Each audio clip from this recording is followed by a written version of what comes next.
कैसे पहुंचाया जाए। तब श्री वेदव्यास जी महाराज ने अपने पुत्र श्री शुकाचार्य जी का चयन किया। सुखदेव जी ने यही भागवत की कथा परीक्षित जी को सुनाई। परीक्षित कौन है और उनको 7 दिन में मरने का श्राप क्यों लगा, इस संदर्भ में महाभारत का प्रसंग सुनाया गया। महाभारत का युद्ध अपने अंतिम पड़ाव पर था। दुर्योधन गिर पड़े हैं रणभूमि में। यहां पर अश्वत्थामा ने पांडवों से बदला लेने के लिए रात्रि में मारने का प्रयास किया, लेकिन 5 पांडवों की जगह द्रौपदी के 5 पुत्र मार दिए। अर्जुन ने अश्वत्थामा को बंदी बनाया। ठाकुर जी ने उसको मुक्त करने की आज्ञा की। अश्वत्थामा की आधी दाढ़ी, मूंछ, शिखा छेदन करके उनको बाहर कर दिया गया, अपमान कर दिया। अश्वत्थामा ने मन बनाया कि मेरा इतना बड़ा अपमान किया, मैं इन पांडवों को चैन से बैठने नहीं दूंगा। और गर्भस्थ महिला पांडवों के वंश में है अभिमन्यु की पत्नी उत्तरा, उनके गर्भ के बालक को मारने के लिए ब्रह्मास्त्र छोड़ दिया। उत्तरा ने जाकर के भगवान से प्रार्थना की तो भगवान ने गर्भ में जाकर के उस बालक की रक्षा की। वही बालक परीक्षित हुए। कुंती ने भगवान की स्तुति गाई, भीष्म पितामह ने भगवान की स्तुति गाई और भगवान पांडवों पर कृपा करके वापस द्वारिका को प्रस्थान कर गए। बहुत विस्तृत प्रसंग है ये, आज और कल भी लगा देता तो भी नहीं भूलता, लेकिन आज मैं इस सब भावों को कम कहा है ताकि आगे की कथा का विस्तार कर सकूं। भगवान द्वारिका चले गए। द्वारिका जाने के उपरांत परीक्षित का जन्म हुआ, उसी बालक का जिसकी भगवान ने गर्भ में रक्षा की। परीक्षित बालक को आशीष देने के लिए ठाकुर जी गए। कुछ साल बाद अर्जुन द्वारिका गए, लेकिन ठाकुर जी अपनी लीला पूरी करके स्वधाम चले गए हैं।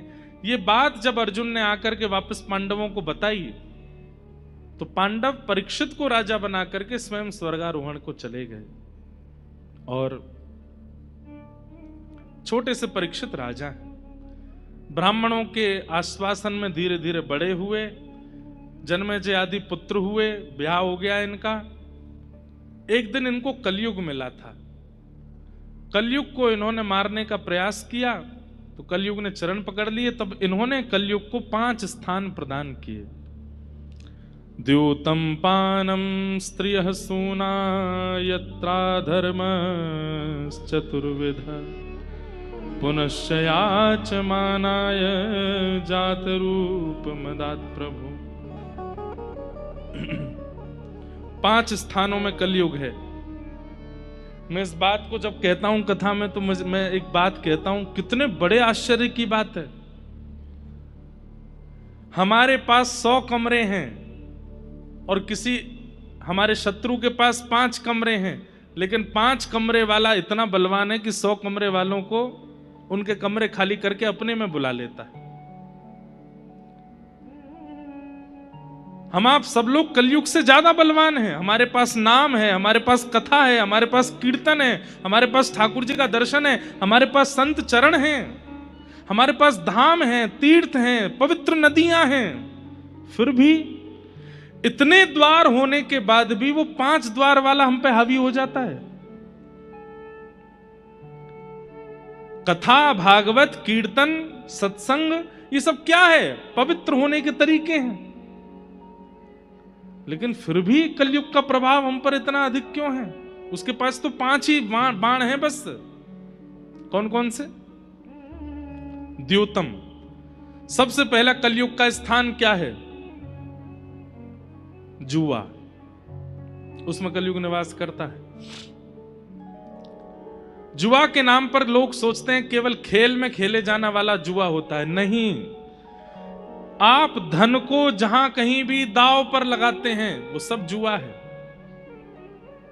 आज बारिश होगी कि नहीं, लगाओ 100 रुपए की शर्त, जुआ है, नहीं कर सकते आप धन को दांव पर लगा ही नहीं सकते, मजाक में भी नहीं लगा सकते। और अगर लगाते हैं तो उसमें कलयुग का निवास है। क्यों है? सुनो, आपके लिए वो धन होगा, रुपया होगा, डॉलर होगा, पर मूल में वो कौन है? भाग्य लक्ष्मी, लक्ष्मी। और आप एक मिनट के लिए विचार कर लीजिए कि ये धन नहीं है, ये लक्ष्मी है, और आप लक्ष्मी को दांव पर लगा रहे हैं। दांव पर लगाने का मतलब समझते हैं? मतलब उस व्यक्ति का कोई मूल्य नहीं है। परिस्थिति के अनुसार या तो उसको वो ले जाएंगे या इसको हम ले जाएंगे, और दांव पर कोई भी नहीं लगना चाहता। वो तो महालक्ष्मी है। कहते हैं कि पंचदेव यदि नाराज हो जाएं तो व्यक्ति के कितने भी शुभ नक्षत्र क्यों ना हो, उसका कल्याण नहीं हो सकता।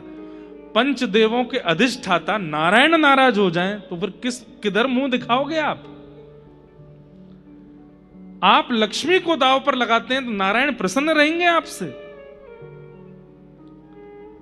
भगवान का चक्र सदैव तत्पर रहता है। देखिए, कलयुग में चक्र आकर के गला सर से अलग नहीं करेगा।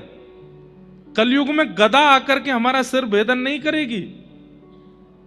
कलयुग में ठाकुर जी जीवित अवस्था में ही परिस्थितियों को शंख चक्र के भांति भेज देते हैं, और परिस्थितियां इतनी भयावह होती हैं, व्यक्ति मरता भी नहीं है और सहन कर भी नहीं पाता है।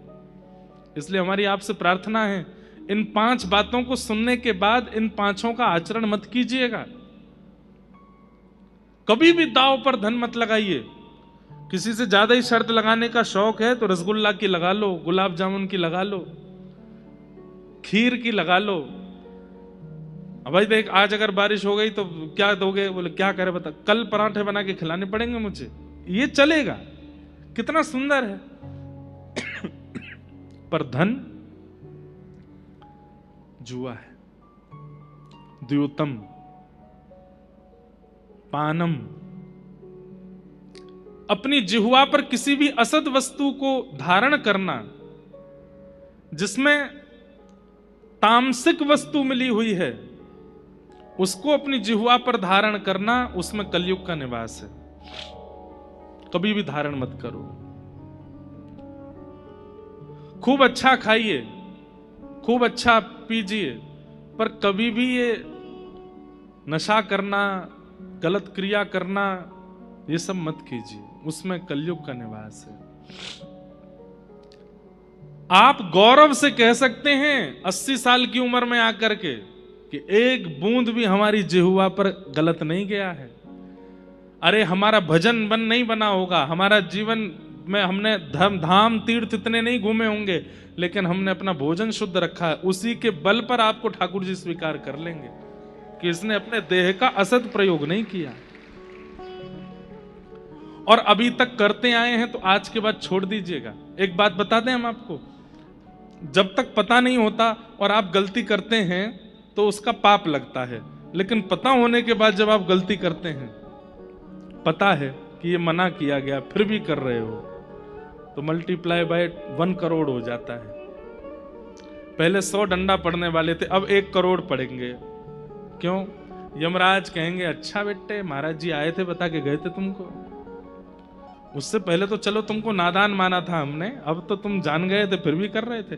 अच्छा, एक बात और कह दें, यमलोक में क्या होगा ये बाद की बात है। पृथ्वी ही आपकी जीवित अवस्था में उसका कुछ ना कुछ फल दे देगी। इसलिए पानम। अच्छा, पानम में एक बात और सुनिएगा, आप मदिरा पान नहीं करते, आप भक्ष नहीं खाते,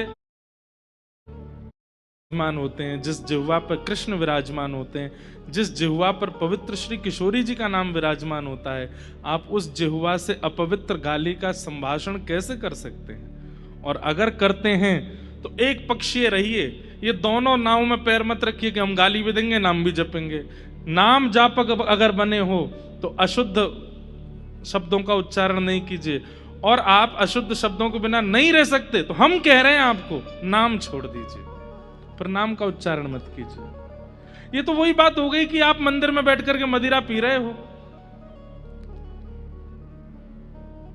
और एक बात और कह दें आपसे, ये एक तरफा व्यक्ति का कल्याण हो जाता है। आप अगर नाम के आश्रय में हैं और नाम ही नाम जपते रहते हैं, संसारी किसी विषय भोग को अपनी जिह्वा पर नहीं लेते, तो आपका कल्याण निश्चित है। दूसरे, आप विषय भोग में हैं, नाम छूते भी नहीं है, तो भी ठाकुर जी की कृपा होगी तो कई बार विषयों के ऊपर भी कृपा हो जाती है। जिन्होंने कभी नाम नहीं गाया, सदैव असत आचरण किया, ऐसा नहीं है कि कहीं यही ज्ञान लेकर के चले जाओ। महाराज जी कह रहे थे कि असत व्यक्तियों पर भी कभी कभी कृपा हो जाती है, नाम तो बहुत मुश्किल से जपा जाता है। लेकिन जो बीच के रहते हैं ना, नाम भी जप रहे हैं और सबरे काम भी कर रहे हैं, इनका कल्याण नहीं होता। बाहर से अपने आप को अच्छा भी दिखा रहे हैं और भीतर से सारे विषय भोगों में संलिप्त भी हैं। ऐसों की संख्या सबसे ज्यादा है इस कलिकाल में। और छद्म भेषी राक्षस कहलाते हैं वे लोग। सतयुग बहुत अच्छा था, 2 ही राक्षस थे, हिरण्यकश्यप हिरण्याक्ष। त्रेता बहुत अच्छा था, 2 ही राक्षस थे, रावण कुंभकर्ण। मारता है प्रहलाद जी को, नाम मत ले मेरे सामने हरि का। वो इतना तो है कि कम से कम एक पक्ष में है, एक तरफा है हरि का। वो इतना तो है कि कम से कम एक पक्ष में है, एक तरफा है। मैं राक्षस हूं तो मैं राक्षस ही हूं, हरि सुनूंगा नहीं। पर कलयुग के राक्षस वो तो हरि हरि बोल भी बोलते हैं और फिर गलत काम भी कर रहे हैं। इसलिए हमारी प्रार्थना है, एक पक्ष ले लीजिए, या तो पूरी तरह से यहां के हो जाओ या पूरी तरह से वहां के हो जाओ, बीच के मत रहो। किशोरी जी को कल्याण करना होगा तो उधर जाएगा तो वहां पर भी कर सकती हैं। पर हां, आप कम से कम यमराज से भी कह तो सकते हो कि देखिए, हमने भले ही पाप किया, हमने भले ही असत्कृत्य किए, पर हमने धर्म का आश्रय नहीं लिया किसी के सामने अपनी छवि सुधारने के लिए, हम गलत ही रहे। तो इस बात पे यमराज भी ताली बजाए, चलो कढ़ाई में डालो इसको। लेकिन जब व्यक्ति ऐसा जाता है ना, जो नामाश्रित भी रहा, कथाएं भी कराता रहा, कथाएं भी सुनता रहा और गलत काम भी कर रहा है, यमराज उसको कहता तुम नहीं डालोगे इसको, तुम मैं डालूंगा। इतना गलत काम करके आया, ठाकुर जी का नाम भी लेता रहा और ये सब भी करता रहा। इसलिए भैया, एक पक्ष के हो जाओ, या तो पूरे यहां के या पूरे वहां के। ये डिवाइडेशन मत रखो बीच में, थोड़े यहां के थोड़े वहां के। या तो पूर्ण रूपेण विषय को चुनिए या पूर्ण रूपेण भजन को चुनिए, आपको खुली छूट है। अभी हम आ रहे थे तो एयरपोर्ट पर एक बहन जी बोली, कंठी पहन रखी थी उन्होंने, बोले कि महाराज जी मुझे एक बात पूछनी, बस एक प्रश्न का उत्तर मैंने बताओ। मैं बहुत अच्छा जीवन जी रही हूँ, सब कुछ बढ़िया कर लिया, सब कुछ बहुत अच्छा कर लिया, बस एक चीज है। मैंने क्या? हम कंठी पहनती हैं, मैंने तो प्याज लहसुन नहीं छोड़ा जा रहा। मैंने तो कंठी उतार दो, कि जरूरी क्या? ये उतारने का मन भी नहीं कर रहा। मैंने कहा क्यों नहीं छोड़ पा रहे? कोई जबरदस्ती नहीं, छोड़ने का प्रयास किया, 5-6 दिन बाद पर मेरा एक आध किलो वजन कम हो गया। मैंने क्यों? स्वाद ही नहीं आता था भोजन में, तो रोटी कम खपती थी। मैंने कहा तो अच्छी बात है, वजन घटे तो। लेकिन आप एक जीव के कारण उसमें आने वाले स्वाद के लिए आप त्याग नहीं सकते। तो फिर हम कहते हैं तुलसी जी कितना बड़ा त्याग करती हैं, अपने पौधे रूप का परित्याग करती हैं, अपने आप को छिलवाती हैं, अपने आप के भीतर सुई धागे उर्सवा करके तब आपके गले में जाती हैं। क्यों? आपका कल्याण करने के लिए। और आप उनके लिए इतना नहीं त्याग सकते, तो फिर क्यों पहननी है तुलसी? इसलिए भैया, भजन का मार्ग चुनना है तो विषयों का त्याग तो करना पड़ेगा। और कहीं आप विषय भजन दोनों संग करोगे तो ये पाप नहीं है, ये घनघोर पाप है।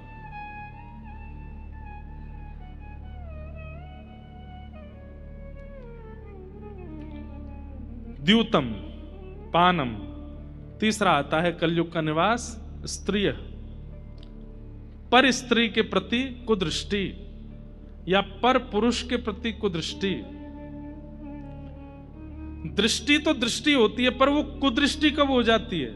जब आप ऑलरेडी एक के हैं और उसके बाद अन्य के प्रति आपकी भावना है, ये कुदृष्टि है।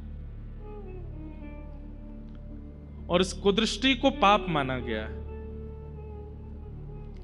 इसलिए एकादशी व्रत, प्रदोष के व्रत, करवा चौथ के व्रत, मंगलवार के व्रत, सोमवार के व्रत, बृहस्पतिवार के व्रत और भी जो व्रत होते हैं, ये सब व्रत एक तरफ, और एक तरफ है पत्नी व्रत और पतिव्रत। हम एकादशी नहीं करते, हम एकादशी नहीं कर पाते, हम सोमवार का व्रत नहीं कर पाते। अपनी नहीं कह रहा हूं, मैं किसी की बता रहा हूं। हम बृहस्पतिवार का व्रत नहीं कर पाते, हमसे व्रत नहीं होता, पर हम अपने पति के अलावा किसी के प्रति कोई भाव नहीं रखते, एक पतिव्रत हैं, तो सारी एकादशियां आकर के आपको आशीष प्रदान कर देंगे। हम एक पत्नी व्रत हैं, तो सारे प्रदोष, सारी एकादशियों का जो फल मिलना चाहिए वो आपको मिल जाएगा। इससे बड़ा व्रत संसार में कोई है ही नहीं, सबसे बड़ा व्रत है। एक कथा आती है कि सूर्य उदय को कोई नहीं रोक सकता। कोई कितना भी बड़ा धनवान हो जाए, कोई कितना भी बड़ा, हमारी साइंस कितनी भी आगे चली जाए, ज्यादा से ज्यादा आर्टिफिशियल बादल बना देंगे, लेकिन सूर्य के प्रकाश को नहीं रोक सकते। पर उस सूर्य को भी उदय होने से रोकने की संभावना यदि किसी में है तो वो एक पतिव्रता नारी में है। एक पतिव्रता नारी ने किसी महापुरुष को प्रणाम किया, तो महापुरुष ने पूछा, तुम, मैं भविष्य कथन करता हूं, कुछ पूछ लो। उन्होंने पूछा, मेरे पति दीर्घ आयु हूं, बस ये आशीर्वाद दे दो। तो वो महापुरुष बोले, कल सूर्य उदय होते ही तुम्हारे पति की मृत्यु है, वो दीर्घायु कैसे होंगे? कल तो उनके जीवन का अंत है। जिस जन्म नक्षत्र में उनका जन्म हुआ और जिस प्रकार उनका पूरा जीवन है, उसके अनुसार तो कल सुबह सूर्य की पहली किरण पृथ्वी पर पड़ेगी और उनके प्राण चले जाएंगे। रोने लगी, बोले ऐसा मत कहिए, मैं पतिव्रता नारी हूं, अपने पति के बिना रह नहीं पाऊंगी। आचार्य चरण बोले, अब तो कुछ नहीं हो सकता, अब तो चंद घंटे शेष रह गए, सूर्य उदय होगा और तुम्हारे पति चले जाएंगे। तुरंत जाकर के एक पर्वत पर वो कन्या बैठ गई और बैठ करके उसने कहा, यदि मैंने अपने पति के प्रति पूर्ण निष्ठा रखी हो, पूर्ण भावना रखी हो, तो कल सूर्य उदय होंगे नहीं। क्या बताएं महाराज, 7 दिन तक अंधेरा ही रहा पृथ्वी पर। पृथ्वी ने घूमना बंद कर दिया, वहीं स्थिर हो गई। 7 दिन में हाहाकार मच गया, वनस्पतियों में विष आने लगा, लोगों की मतियां भ्रमित होने लगी। सूर्य उदय न होने के कारण जलाशय में भूचाल आने लगा, समुद्र में उफान भरने लगे, प्रलयकालीन समुद्र प्रकट हो गया। सूर्य उदय नहीं होगा तो बहुत कुछ बिगड़ जाएगा संसार में।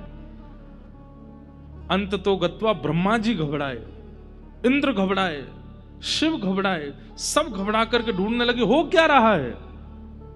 तब कहा कि एक पतिव्रता नारी संकल्प करके बैठी है कि मैं अपने पति के प्राण जाने नहीं दूंगी, और उनको किसी ने कह दिया है कि सूर्य उदय होते ही प्राण जाएंगे, तो सूर्य उदय होने नहीं दे रहे। तब समस्त देवी देवता उनके सामने प्रकट हो गए। प्रकट होकर के कहा कि अरे देवी, ऐसा संकल्प मत कीजिए, इस तप को छोड़िए। उन्होंने वचन मांगा, बोले पहले वचन दीजिए कि सूर्य उदय होते ही पति नहीं जाएंगे तो मैं उठूंगी। तब सब देवताओं ने विधि के विधान को बदल दिया, उनके जन्म नक्षत्र के अनुसार जो होना था उसको टाल दिया और कहा कि तुम्हारे पति के प्राण नहीं जाएंगे, तुम उठो। जैसे ही वो तब से उठी, सूर्य उदय हुआ, पति जीवित थे। पतिव्रता नारी। और आप ये मत सोचना केवल माताओं को ही समझा रहे हो, पति इनको भी समझा जाओ। हाँ, ऐसी निष्ठा पति में भी हो अपनी पत्नी के प्रति, होनी ही चाहिए। इससे बड़ा कोई व्रत नहीं है। जिनके ब्याह हो चुके हैं अच्छी बात है, वो अब कर लो, और जिनके नहीं हुए हैं तो जिससे हो उसको सर्वस्व मान लीजिएगा। कई बार ऐसा होता है कि ऐसे प्रश्न आते हैं, विशेष रूप से माताओं के ही आते हैं, कि पति ऐसे हैं, मारते हैं, आदि आदि करते हैं, गलत गलत काम करते हैं, ऐसे में क्या करें। देखिए, पति शब्द का अर्थ होता है रक्षक। अगर वो भक्षक बन गए हैं तो वो पति हैं भी तो नहीं।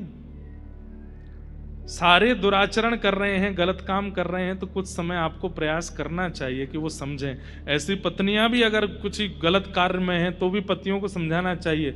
उसके बाद भी अगर वो व्यवस्थित ना हो रहे हों, तो पति और पत्नी शब्द का अर्थ ही जब चरितार्थ नहीं हो रहा उनके स्वरूप से, तो फिर वहां त्याग ही उपाय है। भागवत जी में तो एक जगह कह दिया है, भजन में बाधा बनता हो, कथा में बाधा बनता हो, ठाकुर जी की सेवा में बाधा, प्रेम में बाधा बनता हो, इन प्रकार के भावों में जो बाधक बनता है, ऐसी पत्नी हो, पति हो, बच्चे हो, माता हो, पिता हो, उनका त्याग करना चाहिए। द्यूतम पादम स्त्रिय सूना। चौथा क्या है? हिंसा, लड़ाई झगड़े कलेश में जिनकी बहुत रुचि होती है। अरे पल्ली गली में लड़ाई हो गई, जल्दी बता हुआ क्या? अरे दो लोग लड़ रहे थे, कैसे लड़े? पहले मुक्का किसने मारा था वो बता। उसने, अच्छा फिर उसने क्या किया? बोले उसने भी दिया घुमा के। अच्छा नीचे कौन गिरा था पहले? बोले पहले वो गिरा, उसके खून निकले कि नहीं निकले? अरे मजे आ गए। ऐसी रुचि जिनकी होती है, इन पर भी कलयुग का प्रभाव है। उनको ये चीजें सुनना बहुत अच्छा लगता है। ब्याह में गए थे, अच्छा कैसा ब्याह था? ऐसा था। अच्छा हमारे वाले से बढ़िया नहीं होगा? नहीं नहीं ये चीज तो अच्छी थी। अच्छा कुछ बिगड़ा नहीं वहां पे? बोला गुलाब जामुन में स्वाद नहीं। बस एक चीज तो कुछ ऐसी बता जो अच्छा नहीं था वहां पे। सुन के मन को शांति हुई। इस प्रकार जो किसी के अनुचित भावों को सुनने में बड़े खुश होते हैं। ब्याह शादी तो दूर, कथाओं में भी होने लगा अब ये। प्रतिस्पर्धा में लोग कथा कराते हैं। उसने कथा, उससे बढ़िया करा के दिखाऊंगा मैं। कई लोग आते हैं हमारे पास, महाराज जी हमारी कथा कर दो। क्यों कर दें, अभी तो समय नहीं हम पे। महाराज जी आप मेरी लाज बचा लो। मैंने कहा कहां जा रही बेटा लाज? एक मेरा मित्र है, उसने कथा करा ली है और उसने मुझको चैलेंज किया है कि तू करा के दिखा। मेरी उसकी बड़ी शत्रुता है, इंडिया पाकिस्तान जैसी। अब मैं आपकी कथा कराऊंगा, आप मेरे यहां कथा। मैंने भाई वाह, प्रतिस्पर्धा में तुम कथा करा रहे हो? मैंने कि इससे बढ़िया तो तुम इसलिए कथा कराते कि वो मेरा मित्र हो जाए, वो मेरा प्रेमी हो जाए, उसके चित्त में मेरे प्रति प्रेम हो जाए। तुम और प्रतिस्पर्धा बढ़ाने के लिए कथा करा रहे हो। ये प्रतिस्पर्धा की भावना, हिंसा की भावना, कलेश कैसे हो, उसमें जिनकी रुचि होती है, कलयुग का प्रभाव है। पूरी कथा सुन ली 7 दिन की, लेकिन 7वें दिन भी मुंह बना ही हुआ है। क्यों? आगे नहीं बैठने दिया हमको, पीछे ही बैठे थे हम। वाह, तो इतने दिन की कथा में भी इतना तुम में अंतर नहीं आया, इतना फर्क नहीं पड़ा। इस प्रकार की जो भावनाएं होती है ना, बहुत मान हो जाना, बहुत जल्दी बुरा मान जाना, बहुत छोटी छोटी बातों पर दुखी हो जाना, ये नहीं किया, ये नहीं किया, ऐसे विचार करना, बहुत जल्दी कलेश की भावना में आ जाना, जरा भी विचार ना करना कि इस क्रोध को करने से कितना कुछ उजड़ जाएगा, बस तुरंत कर देना, ये सब कलयुग का प्रभाव है। और ये सब आता है सूना। द्यूतम पानम स्त्रिय सूना। और 5वां है अनीति से कमाया गया धन, बिना परिश्रम के कमाया गया धन। क्षमा कीजिएगा बंधुओं, अभी तक आपने 4 सुने। द्यूतम, ये तो हम करते ही नहीं है। पानम, अरे इससे भी हम तो दूर दूर हैं, हम तो परम वैष्णव हैं। स्त्रीय, पर स्त्री संग का भी कोई हमारे मन में कोई भाव तो है नहीं। सूना, कलेश भी हम नहीं करते। पर यहां बैठे हुए हम लोग इस 5वें स्थान में हैं। अनीति से कमाया गया धन कहीं ना कहीं से हमारे घर पर आया हुआ है, इसीलिए कलयुग का प्रभाव है। बिना परिश्रम के कमाया गया, या छल से कमाया गया, या झूठ बोल करके कमाया गया, या किसी और के अधिकार को मार करके कमाया गया, कहीं ना कहीं ये इस प्रकार से धन हम सब ने कमाया है, इसलिए कलयुग कहीं ना कहीं अपना प्रभाव दिखाता है। आप कहोगे महाराज जी इससे बचें कैसे? सबसे बढ़िया तरीका है प्रत्येक महीने की 31 तारीख को जैसे सीए को ढूंढते हैं, भाई हमारा वो कर दो, हमारी सब चीज कर दो, ऐसे ही हर महीने गिनती कीजिए या बनाइए कितना हुआ, इस महीने हमारा कमाई कितनी है। ये करना चाहिए हर परिवार में। अगर वे चाहते हैं कि कलयुग से बचें तो 31 तारीख को सारे धन की 1 तारीख से लेकर के 31 तारीख तक पूरा ब्यौरा करो, कितने पैसे कमाए इस महीने, और उसका दशांश निकालिए, इसका दशांश कितना होगा, इतना इसका दशांश होता है, उसको तुरंत दान कर दो, उसको तुरंत किसी को दे दो, कहीं लगा दीजिए, उसको गौशाला में लगा दो, संत सेवा में लगा दो, अनाथालय में लगा दो, किसी के ब्याह में लगा दो, कहीं कुछ कर, उसको तुरंत 1 तारीख आने नहीं पाए 31 तारीख को उसको निकाल दो, तो ही पवित्र हो सकता है। या फिर ये तो हो गया बहुत ही ज्यादा व्यवस्थित वाला, और एक होता है कि दशांश की चिंता नहीं है, हर दिन कुछ ना कुछ जा ही रहा है, कहीं गौशाला में, कहीं किसी की सेवा में, किसी भाव में, किसी, लेकिन दान करने के बाद भी कई लोगों की बुद्धि नहीं सुधरती। क्यों? प्रचार कर देते हैं, उसका भी प्रचार कर देते हैं। नहीं होना चाहिए। वो दान नहीं है जो आपको विनम्र ना बनाता हो, वो कथा नहीं है जो आपको दीन ना बनाती हो, वो भजन, वो हरि दर्शन नहीं है जिससे आप अपने स्वभाव में शीतल ना होते हो, सहज ना होते हो।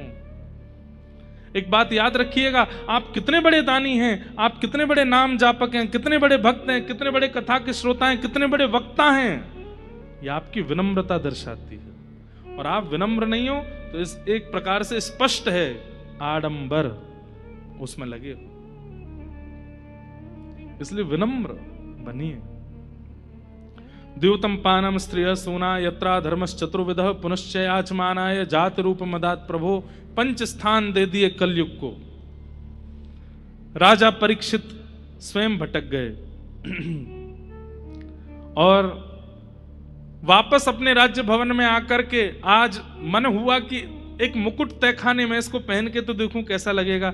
जैसे मुकुट धारण किया, जरासंध का मुकुट था, अनीति के धन को जैसे ही सिर पर धारण किया, स्वयं राजा परीक्षित, उन पर ही कलयुग का अंश दिखने लगा। और राजा परीक्षित वन में गए तो थे भ्रमण के लिए, प्यास लगी तो एक ऋषि के आश्रम में पहुंचे। ऋषि के यहाँ जाकर के कहने लगे मुझे जल पिला दो।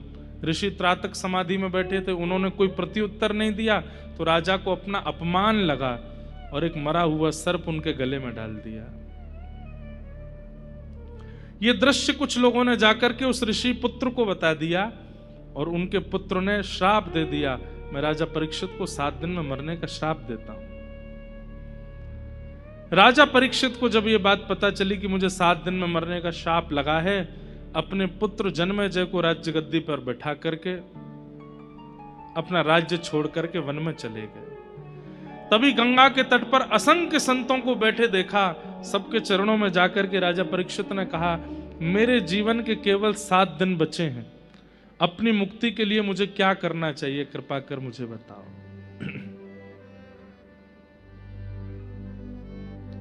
न जानू कोई पूजन, अज्ञानी हूं मैं भगवन। न जानू कोई पूजन, अज्ञानी हूं मैं भगवन। आचार्य चरणों में जब भी जाइए, आचार्य चरणों में जब भी जाइए, योग्य बन करके नहीं, दीन बन के जाइए। चरणों में जाकर के श्री परीक्षित जी महाराज प्रणाम कर रहे हैं और प्रणाम करते हुए कह रहे हैं, भगवान मेरे जीवन के केवल 7 दिन बचे हैं, मुझे बताइए मैं अपना कल्याण कैसे करूं।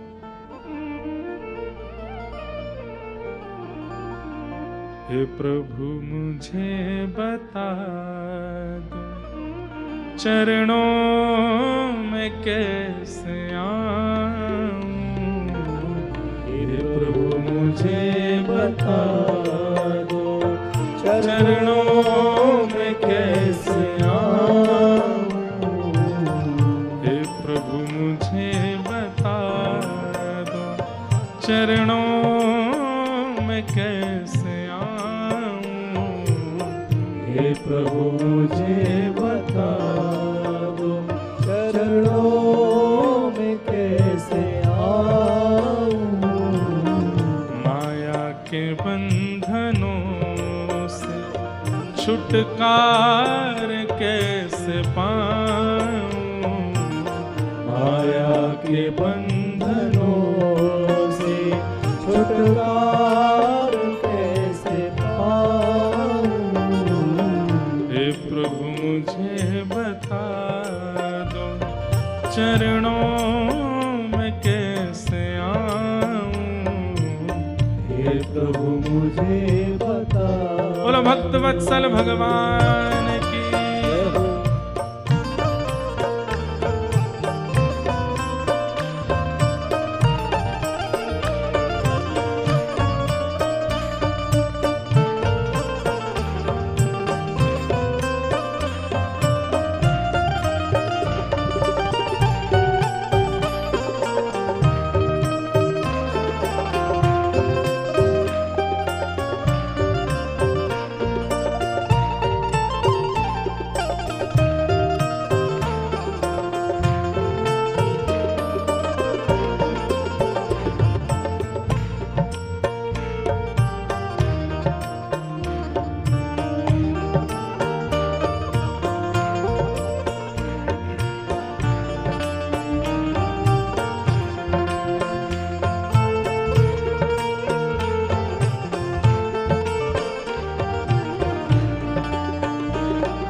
मैं हूँ पतित स्वामी, तुम हो पतित पावन, मैं हूँ पतित स्वामी, तुम हो पतित पावन, मैं हूँ पतित स्वामी, तुम हो पतित पावन,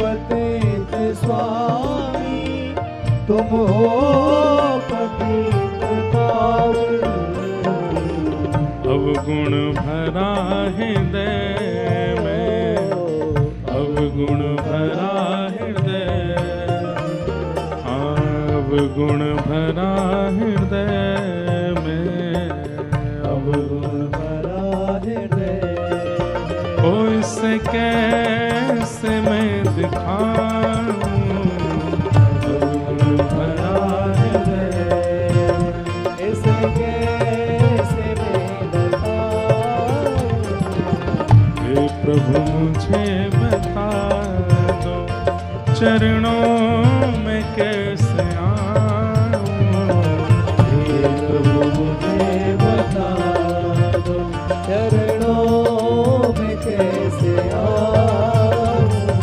माया के बंधनों से छुटकार कैसे पाऊं, माया के बंधनों से छुटकार कैसे पाऊं, हे प्रभु मुझे बता दो, चरणों में कैसे आऊं, हे प्रभु मुझे बता दो, हे मन भूल मत जइयो राधा रानी के चरण, भूल मत जइयो राधा रानी के चरण, मन भूल मत जइयो श्यामा प्यारी के चरण, भूल मत जइयो श्यामा प्यारी के चरण, ओ राधा रानी के चरण, महारानी के चरण, रानी के चरण, महारानी के चरण, राधा रानी के चरण, महारानी के चरण, रानी के चरण, महारानी के चरण, मन भूल मत जइयो राधा रानी के चरण, भूल मत जइयो राधा रानी के चरण, मन भूल मत जइयो श्यामा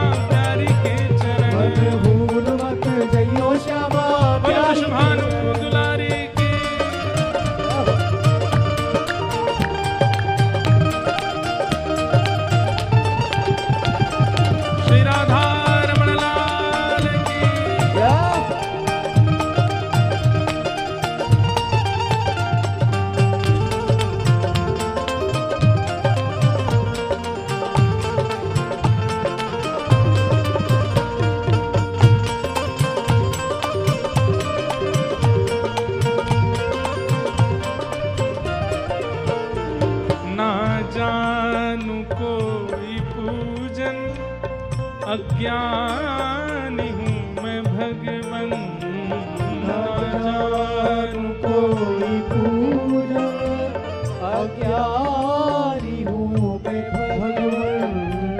ना जानू कोई पूजन, अज्ञानी हूँ मैं भगवन।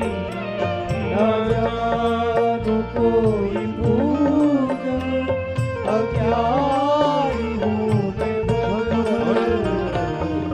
ठुकराओ ना मुझे, ठुकराओ ना मुझे, ठुकराओ ना मुझे, ठुकराओ ना मुझे।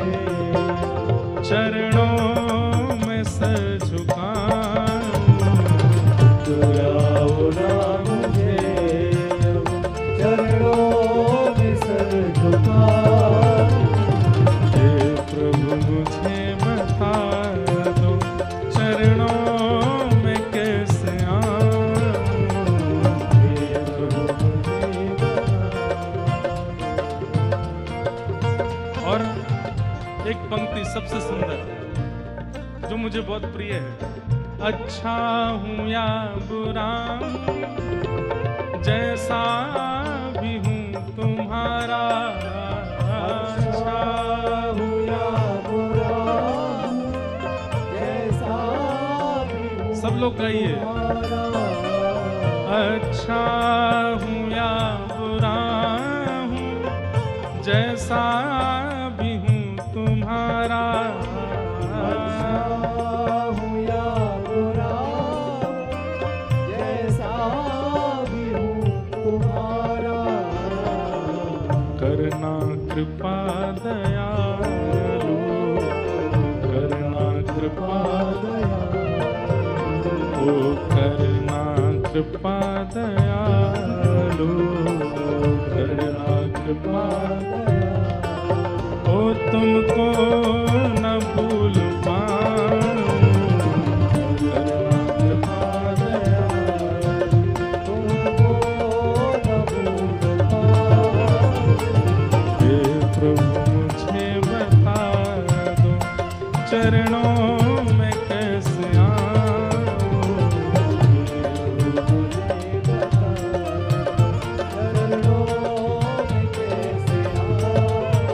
मन भूल मत जइयो राधा रानी के चरण। ओ मन भूल मत जइयो महारानी के चरण। ओ राधा रानी के चरण, महारानी के चरण। राधा रानी के चरण, महारानी के चरण। मेरे मन भूल मत जइयो राधा रानी के चरण। मन भूल मत जइयो राधा रानी के चरण। प्यारे ठाकुर की बांकी ठाकुरानी के चरण। ओ प्यारे ठाकुर की बांकी ठाकुरानी के चरण। इस पंक्ति में एक रहस्य बताया है। सब गाते तो हैं लेकिन समझा कोई नहीं। बोले किशोरी जी के चरणों को देखने की जितनी उपमा है, उतनी ठाकुर जी की बांकी मतलब कमर देखने की उपमा है। किशोरी जी के चरण और ठाकुर जी की बांकी कमर, बांकी मतलब टेढ़े। किशोरी जी के चरण देखने से जो लाभ मिलता है वो ठाकुर जी की कमर देखने से मिलता है। प्यारे ठाकुर की बांकी ठाकुरानी के चरण। ओ प्यारे ठाकुर की बांकी ठाकुरानी के चरण। मेरे मन भूल मत जइयो राधा रानी के चरण। ओ जय राधे राधे, श्री राधे राधे। राधाष्टमी आवे वाली है। ऐसी रूखी राधे राधे करोगी तो अष्ट सखी किशोरी जी को लेके नहीं आवेंगे। नहीं, भाव से गाओ। हे वृषभानु दुलारी राधे राधे बरसा